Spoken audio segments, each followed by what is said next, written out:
मनोबुद्धि अहंकार चित्तानि नाहम्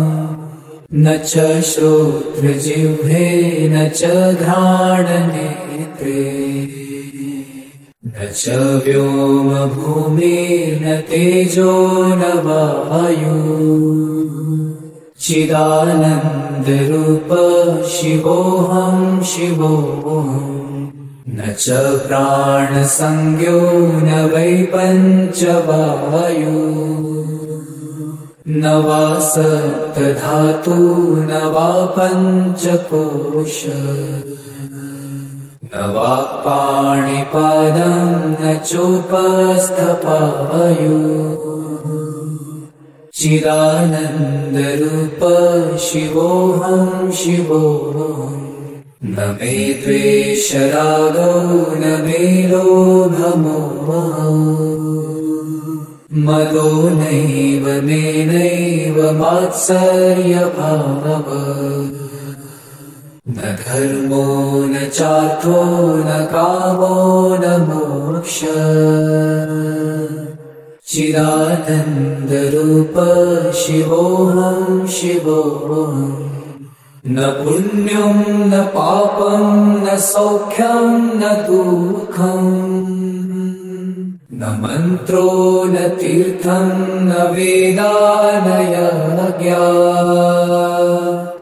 अहं भोजनं नैव भोजं न भोक्ता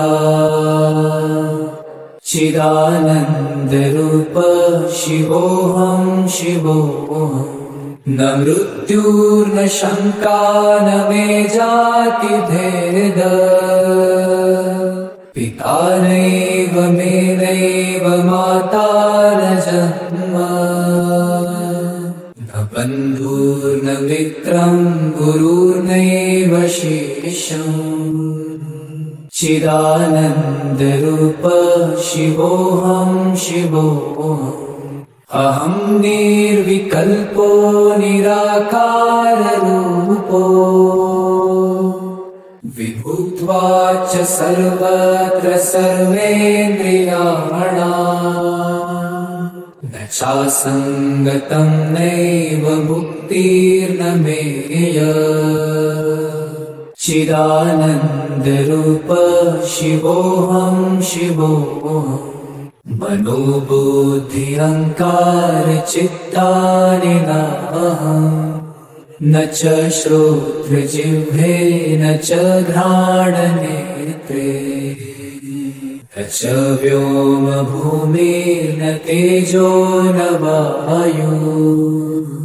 चिदानन्दरूप शिवोऽहं शिवोऽहम् न च प्राणसंज्ञो न वै पञ्चवायु न वा सप्तधातु न वा पञ्चकोश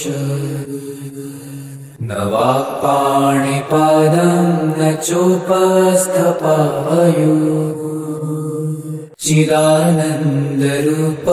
शिवोऽहं शिवोऽहम् न मे द्वेषरागो न मे लोभमोहः मदो नैव मे नैव मात्सर्यभावः न धर्मो न चार्थो न कामो न मोक्षः चिदानन्दरूप शिवोऽहं शिवोऽहम् न पुण्यं न पापं न सौख्यं न दुःखम् न मन्त्रो न तीर्थं न वेदा न यज्ञा अहं भोजनं नैव भोजं न भोक्ता चिदानन्दरूप शिवोऽहं शिवोऽहम्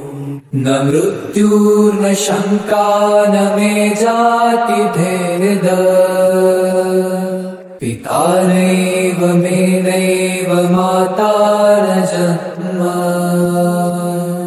न बन्धुर्न मित्रं गुरुर्नैव शिष्यम्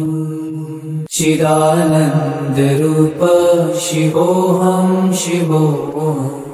अहं निर्विकल्पो निराकाररूपो विभूत्वा च सर्वत्र सर्वेन्द्रियाणाम्